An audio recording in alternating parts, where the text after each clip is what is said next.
Hello kids, welcome to your favourite channel homework. आज हम सुनेंगे एक चतुर खरगोश और एक हाथी की कहानी। एक जंगल में एक हाथियों का राजा जिसका नाम था ऐरावत अपने साथियों के साथ बड़े मजे से रहता था। उस जंगल में बहुत बारिश होती थी, इसीलिए सभी नदियाँ और तालाब हमेशा पानी से भरे रहते थे। वहाँ पर हरी हरी घास और बड़े बड़े पेड़ पौधे थे। लेकिन एक बार कई वर्षों तक वहाँ पर बारिश नहीं हुई, इसीलिए सभी नदियों और झील का पानी सूखने लगा था। सभी पेड़ पौधे और घास भी मुरझा गए थे। सभी पशु पक्षियों का प्यास और गर्मी से बुरा हाल था। सारे हाथी भी बड़े व्याकुल थे, इसीलिए वो अपने राजा ऐरावत के पास गए और बोले कि हे राजन, हमारा प्यास और गर्मी से बुरा हाल है, क्यों ना हम कोई दूसरी नदी तलाश कर लें। इस पर राजा ऐरावत ने कहा कि हाँ, मुझे एक नदी पता है, चलो हम सब वहीं चलकर रहते हैं। कई दिनों की यात्रा पूरी करने के बाद सभी हाथी अपने राजा के साथ उस नदी के पास जा पहुंचे और वहां पे रहना शुरू कर दिया। लेकिन उस नदी के किनारे कई छोटे छोटे खरगोश अपने बिल बनाकर रहते थे। जब भी हाथियों का झुंड वहां पर पानी पीने आता, कई खरगोश उनके भारी भरकम पैरों से दबकर मर जाते। सभी खरगोश बहुत परेशान थे। वो अपनी जान बचाने के लिए कुछ नहीं कर पा रहे थे।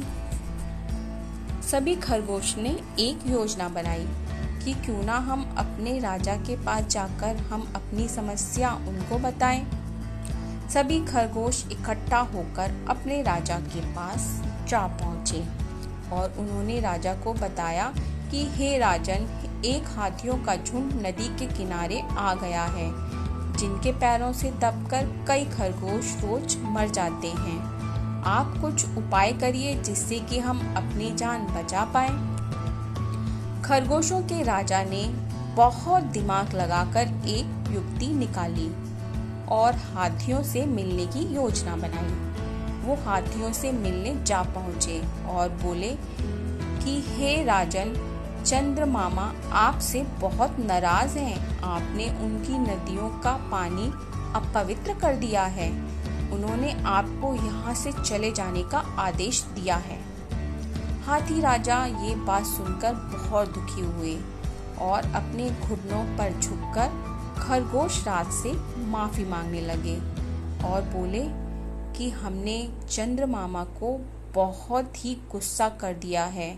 हमने बहुत गलत काम किया है। हमें यहाँ से चले जाना चाहिए और चंद्रमामा से भी माफ़ी मांगनी चाहिए। इस पर खरगोश राज ने कहा, आप मेरे साथ चलो, मैं आपको चंद्रमामा के पास ले जाता हूँ। वो नदी के पास सभी हाथियों को ले गए, जहाँ नदी में चंद्रमामा की परछाई दिख रही थी। सभी हाथियों ने चंद्रमामा से माफ़ी मांगी और चंद्रमामा से कहा कि हमें माफ़ कर दो, हमने आपकी नदियों का पानी अपवित्र कर दिया है, हम यहाँ से चले जाएंगे। ऐसा कहकर सभी हाथियों ने वहाँ से जाने का निर्णय लिया और सभी हाथी वहाँ से चले गए। तो बच्चों, हमारे राजा को हमेशा ही बुद्धिमान होना चाहिए, इसीलिए हमेशा अपना नेता ऐसा चुनो जिसकी बुद्धि बहुत अच्छी हो। तो और भी इंटरेस्टिंग स्टोरी सुनने के लिए अपने फेवरेट चैनल होमवर्क को सब्सक्राइब करें। Thank you.